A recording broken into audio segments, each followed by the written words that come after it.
तेरा असली नाम क्या है? शकील अहमद। कितनी लड़की की जिंदगी खराब किया अभी तक? 5-6 लड़की। क्या क्या नाम बताया था मिलने से पहले उन लोग को? राजू नाम बताया, सुनील नाम बताया, हाँ। सनी नाम बताया, हाँ। भोला नाम बताया। हाँ हाँ। वो जो मस्जिद है औरंगाबाद में, हाँ। तो वहाँ पे हम लोग लेके जाते हैं तो पैसा उधर से मिलता है। फिर नाला सुपाड़ा में क्या करने आया था तू? इधर आया था लड़की के लिए। लड़की के लिए हो गया तेरा काम? औरंगाबाद के मस्जिद के बाजू में स्कूल है, वहाँ पे जाकर वो बेच देता था और वहाँ से वो लोग क्या करते थे, दे धंधे में उसको बच्चियों को ढकेल देते थे। वो लड़का 20,000 लेता था उनसे, लेकिन इसका जिम्मेदार सिर्फ प्रशासन है। क्यों प्रशासन है? क्योंकि इस पे जिहादियों पे है ना कड़ी कानून नहीं कर रहा है। हिंदू सरकार होने के बावजूद अगर हिंदू लोग सुरक्षित नहीं है, नियम कानून नहीं बना पा रहे हैं, तो क्या लगता है क्या मतलब है? यहाँ की नाला सुपारे की कोई बच्ची को उसने टारगेट सक्सेसफुल हो गया है, उसको 1-2 दिन में लेके भी जाने वाला था चेन्नई में।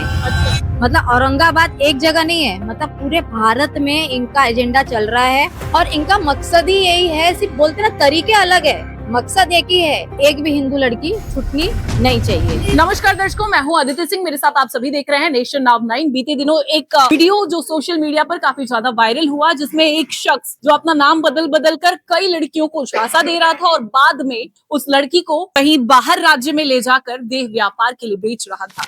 ऐसा एक वीडियो सोशल मीडिया पर ठीक तरीके से वायरल हो रहा है, लेकिन इसी विषय पर कार्रवाई करने के लिए हिंदू संगठन के लोग पहुंचे हैं, मांग कर रहे हैं लेटर देकर पुलिस से। जानेंगे कि क्या कुछ मसला है। सबसे पहले नमस्कार, क्या कहेंगे, क्या मसला है ये? एक शकील अहमद नाम का व्यक्ति, सकल हिंदू समाज में एक वीडियो आया है कि उसमें खुद मेंशन किया है कि मैं 6 लड़कियों की जिंदगी बर्बाद कर चुका हूँ। अभी कहाँ का है ये शख्स तो अभी नाला सुपारा का वीडियो दिखा रहा है, तो उसके बेस पे हम आए सकल हिंदू समाज की तरफ से इस पे कंप्लेंट डालने के लिए वाली पुलिस स्टेशन में। क्या कह रहा है वो वीडियो? वो वीडियो में ये कह रहा है कितनी लड़की की जिंदगी खराब किया अभी तक? 5-6 लड़की। क्या क्या नाम बताया था मिलने से पहले उन लोग को? राजू नाम बताया, हाँ। सुनील नाम बताया, हाँ। दीपक नाम बताया, हाँ। सनी नाम बताया, हाँ। और क्या नाम है, भोला नाम बताया। हाँ हाँ। क्या क्या किया है उन लोग के साथ? ये मतलब वो जो मस्जिद है औरंगाबाद में, हाँ उधर से जो स्कूल है, हाँ। तो वहाँ पे हम लोग लेके जाते हैं तो पैसा उधर से मिलता है। हाँ। वो मतलब धंधा करवा। धंधा कराता है। फिर नाला सुपाड़ा में क्या करने आया था तू? इधर आया था लड़की के लिए। लड़की के लिए हो गया तेरा काम?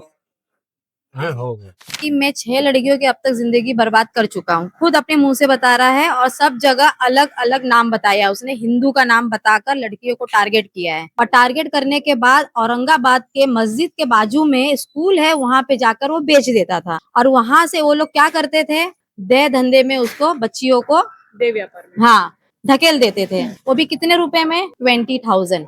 वो लड़का 20,000 लेता था उनसे, क्योंकि उनको वसूल तो ऐसे ही हो जाएगा। जब लड़कियों को यूज करने के लिए वो छोड़ देंगे तो ऐसे उनको अन पे अन मिलेगा। और लड़कियों की एज क्या रहती है? 12, 13, 14, 15, 16 साल की। हाँ, वही रहती है ज्यादा करके। और इनका मकसद ही यही है, सिर्फ बोलते ना तरीके अलग है, मकसद एक ही है, एक भी हिंदू लड़की छूटनी नहीं चाहिए। तो हर एक जगह से पूरे भारत में लव जिहाद के केस इतने तेजी से फैल रहे हैं, लेकिन इसका जिम्मेदार सिर्फ प्रशासन है। क्यों प्रशासन है? क्योंकि इस पे जिहादियों पे है ना कड़ी कानून नहीं कर रहा है।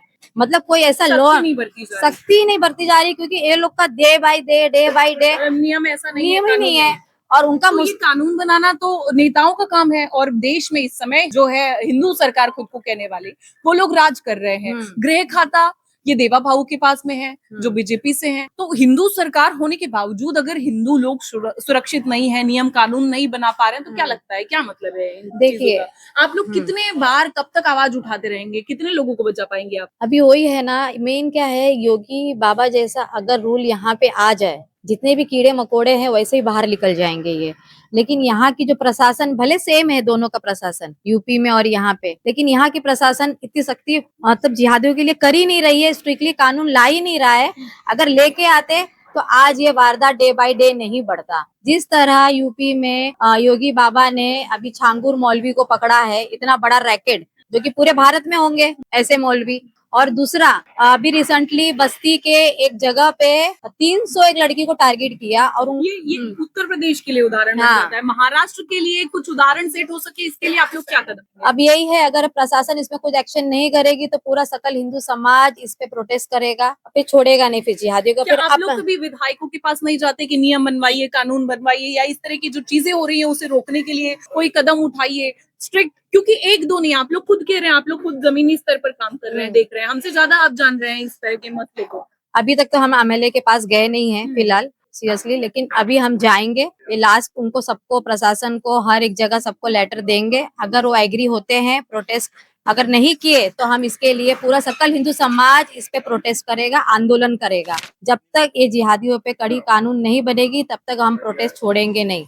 तय रहा ये 110%। क्या देखो, कहेंगी? प्रशासन जो पीड़ित है उनको इतना परेशान कर देते हैं लोग, ये लाओ, पेपर लाओ, वो लाओ, और एक एक 6-6 घंटा 5-5 घंटा बिठा के रखते हैं कि हम लोग खाना खाने जा रहे हैं, ये पद्धति नहीं है। तो जो बेचारे हिम्मत करके आगे आते भी हैं कंप्लेंट करने के लिए, उसको इतना परेशान कर देते हैं। एक तो प्रशासन परेशान कर देती है, ऊपर जिहादी लोग भी दबाव बनाते हैं, तो माँ बाप लोग, कितने लोग पीछे पैर कर लेते हैं। तो प्रशासन अगर एक ही बार में कार्रवाई कर लेगा तो पहले इतना होगा ही नहीं, इतनी वारदात नहीं होती। उनको मालूम है आएंगे, थोड़ा पैसा देंगे या कुछ भी करेंगे, हम छूट जाएंगे। उनके लिए तो दूसरी फंडिंग तैयार बैठी है, उनके बाप लोग बैठे हैं ऊपर फंडिंग देने के लिए। वो खुद अपने मुंह से कह रहा शकील में 6 लड़कियों की जिंदगी बर्बाद कर चुका, औरंगाबाद में जाके मस्जिद के पास में बेच चुका। अच्छा, ये सभी लड़कियां नाबालिग हैं? नहीं, उसने ये नहीं मेंशन किया। उसने कहा कि हमें नाम बदल के लड़कियों को ले जा फंसा के 20,000 में बेच दिया, और उसके बाद में वो लड़कियों को देह व्यापार में डाल दिया। इतना सबूत देने के बाद भी हम लोग प्रशासन चुप बैठे। अच्छा, ये वीडियो किसकी ओर से वायरल किया गया है? ये सकल हिंदू समाज के द्वारा हमने देखा, और उस बेस कहाँ से मिल पाया ये वीडियो? क्योंकि देखिए क्या होता है,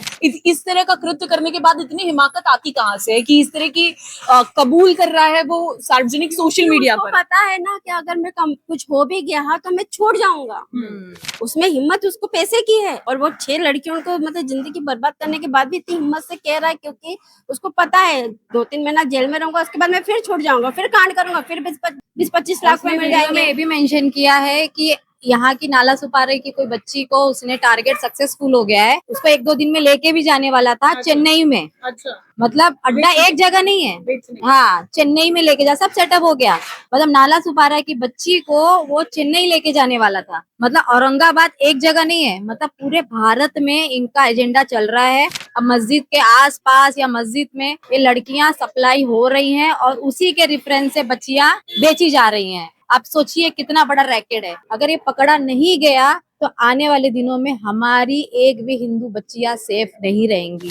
कहीं ना कहीं किसी कोठे पे या कहीं ना कहीं बिकी मिलेगी। और आपको पता है वहाँ का माहौल इतना खराब है कि बच्चियां चाह के भी बाहर नहीं एग्जिट हो सकती हैं। क्या कहेंगे भैया, आप लोग कब तक ऐसे लड़ते रहेंगे? सरकारों से सवाल क्यों नहीं उठाते? क्योंकि आप लोग जो कदम उठाते हैं, मैं खुले तौर पर कहूंगी, इसका डायरेक्ट फायदा आपकी हिंदूवादी सरकारों को पहुंचता है। तो हिंदूवादी सरकार हिंदू संगठनों को या हिंदू समाज को फायदा हो, ऐसे कौन से मुद्दे कर रही है, या आपके सहयोग में क्या कर रही है? नहीं, अभी तक तो सरकार का तो कोई सहयोग नहीं है। जो हमारा ये एक खुद का सकल हिंदू समाज बना हुआ है वो हमें सहयोग कर रहा है। सरकार का तो अभी कोई सहयोग नजर नहीं आ रहा है। और सबसे बड़ी बात क्या है कि चलो ठीक है, सरकार एक बार लेट में देखे कब देखे वो आइडिया नहीं, वो उनके ऊपर डिपेंड करता है। लेकिन हमारा ये उन हिंदुओं से कहना है कि भाई तुम भाईचारा निभा रहे हो, लेकिन भाईचारा है नहीं, हम खाली चाह रहे हैं, भाई कहीं और हैं। ये सब आप लोग लंबे समय से जागृत कर रहे हैं, लेकिन इसका कोई फलसफा नहीं मिल रहा आपको, है ना? नहीं तो मिल। सरकारों से कब सवाल पूछेंगे, कब आवाज उठाएंगे? मेरा नहीं, ये अब सवाल है। ये देखो, अभी तक तो ये जो प्रकरण यहाँ पे घटित हो रहा था, अभी तो रेयर सुनने में आ रहा था, लेकिन अब कुछ ज्यादा ही है। अगर अब सरकार, ये कानून प्रशासन आवाज नहीं उठाया तो फिर हम सरकार के पास जाएंगे। अब तो भाजपा हर जगह अपने पांव पसार चुकी है, उसके बावजूद ये मामले घटने के बजाय अब बढ़ रहे हैं। देखो वो राजनीति जो है वो अलग है, हम करते हैं। नहीं, हिंदूवादी सरकारों को हम चुनते क्यों हैं, मुझे ये बताइए। अपनी ताकि हम सुरक्षित होने लेकिन के हम लिए। सुरक्षित होने के बजाय दिन ब दिन और असुरक्षित हो रही हैं हमारी बेटियां। तो बिल्कुल। क्या फायदा? नहीं, किससे सवाल पूछेंगे? सरकार से पूछेंगे। कब पूछेंगे? अब पूछेंगे ना, आप देख रहे हैं ना, जब वो खुल के नहीं आ रहे तो हमें जाना पड़ेगा। हम बिल्कुल जाएंगे, जाएंगे उनसे पूछा हम, क्योंकि आप जवाब नहीं लेंगे तो फिर आप पर सवाल उठेगा। बिल्कुल उठेगा मैडम, बिल्कुल उठेगा, हम जाएंगे। अब हमारा अगला कदम सरकार के पास ही होगा, सरकार को घेरेंगे। अब हमें भी चाहिए, ठीक है। कब तक आप लोग दौड़ेंगे? कब तक दौड़ेंगे? और हमें भी इसके ये जो जिहाद वगैरह हो रहा है ना, इस पे हमें भी ठोस कानून चाहिए, माननीय योगी आदित्यनाथ जी जैसा, ठीक है। करवा के मानेंगे? बिल्कुल करवा के मांगे, घुटने टेकने पड़ेंगे, करने पड़ेंगे, क्योंकि सरकार हमने ही बनाया है ना, हमने ही वोट दिया है ना। हम अपने सुरक्षित होने के लिए वोट दिया है ना, कि मनमानी सरकार को मनमानी करने के लिए नहीं, कि तुम हमको मत सोचो, तुम खाली हमें एक वोट बैंक के लिए समझो कि ये कौन क्या है कैसा, वो नहीं। सबसे पहली बात ये है कि सरकार, अब हमारा जो अगला कदम होगा वो सरकार को घेरने का ही होगा। आप देखेंगे साफ तौर पर यहाँ पर जिस तरीके से ये मसले सामने आ रहे हैं, लगातार हिंदुओं पर जो आघात हो रहा है, इसको लेकर हिंदू संगठन के लोग तीव्र रूप से आक्रोशित नजर आ रहे हैं। इनका कहना है कि अब इनका अगला कदम जो होगा वो सरकारों से सवाल करने का होगा, क्योंकि निश्चित तौर पर सरकारें जिस तरीके से चुन के आ रही है, हिंदूवादी की सरकार बताकर खुद को, लेकिन हिंदुओं के प्रति क्या काम कर रही है इसका जवाब तो उन्हें देना ही होगा। ये जवाब हिंदूवादी संगठन लेने के लिए आगे की ओर अग्रसर होगा। क्या कुछ होगा ये सब कुछ देखना होगा।